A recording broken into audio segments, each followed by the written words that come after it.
Ever think about old weapons? Not just stuff in museums, but things people actually used. Swords, spears, axes, tools that built empires and protected homes. Imagine the blacksmith hammering metal into a deadly blade. Where did all those weapons go? Many are hidden underground, silent stories of forgotten fights. It's crazy how many weapons were made, and only a few survived. These old weapons weren't just for fighting, they showed human creativity and sometimes desperation. A shield's design could change a battle, an arrow's range could win a war, a strong sword could make a warrior a legend. These things shaped cultures, inspiring art, myths, and how people lived. How a group armed themselves tells us about their worries and dreams. They're clues to understanding old civilizations. Think about who made these weapons: skilled craftspeople, village blacksmiths, or royal armorers.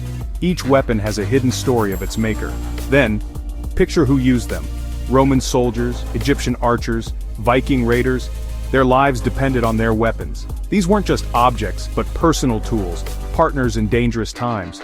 Their stories are human stories, full of skill, bravery, and the sad truths of war. Finding these lost weapons is a cool adventure. Archaeologists dig up old battlefields hoping to find these treasures. Each discovery, even a broken arrowhead, adds to the puzzle of history. What do these objects tell us? They talk about technology, art, and how humans can create and destroy. Finding these echoes from the past helps us understand the people who came before us. Let's look at Rome. Roman soldiers were tough. They used a short sword, the gladius, and a heavy javelin, the pilum. The gladius was great for close fighting. The pilum was thrown before a fight, bending when it hit so it couldn't be thrown back. These weapons showed Roman discipline and how they fought. They were tools for winning and controlling a huge empire. Now let's go to ancient Greece. Hoplites were the main Greek soldiers. They had a long spear, the dory, and a big round shield, the aspis. Hoplites fought close together, needing teamwork and trust. The aspis often had symbols on it. For many Greeks, the hoplite was a citizen soldier protecting his home. Their weapons showed shared responsibility and civic duty. In ancient Egypt, there's the khopesh. It's a curved sword like a sickle, usually made of bronze. It was good for slashing and hooking shields. The khopesh wasn't just for fighting, it was a symbol of the pharaoh's power. You can see pharaohs using it in old carvings. It showed their right to rule and protect Egypt.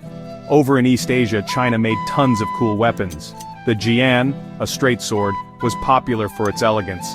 The dao, a one-edged sword, was used by cavalry and foot soldiers.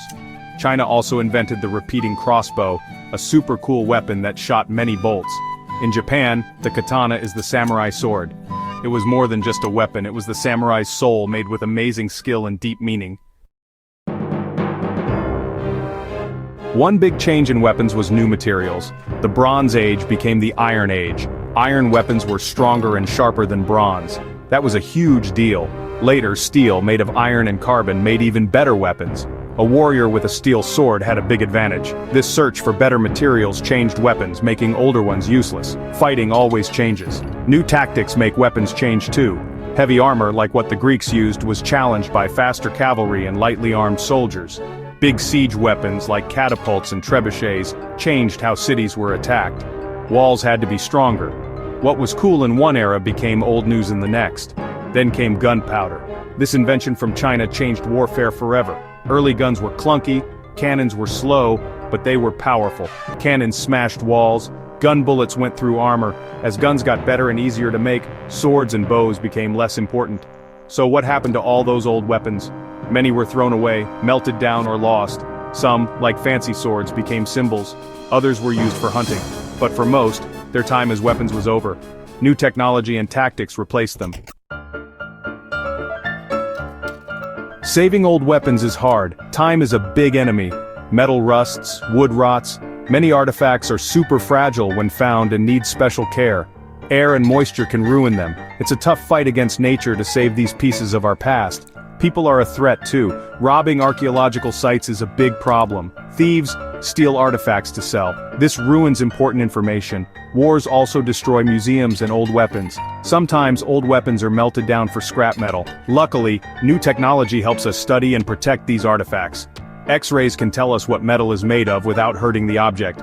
3D scanning makes digital copies so we can study weapons from anywhere. Radar can find buried sites without digging. These tools are changing archaeology, helping us learn and preserve. Why does this matter? Why care about these old weapons? Because they connect us to the people of the past. They tell us about technology, trade, and beliefs. Studying them helps us understand history, the good and the bad. By saving their stories, we save a part of ourselves, learning lessons from the past. So, keep looking, keep asking questions, and keep discovering the secrets they hold.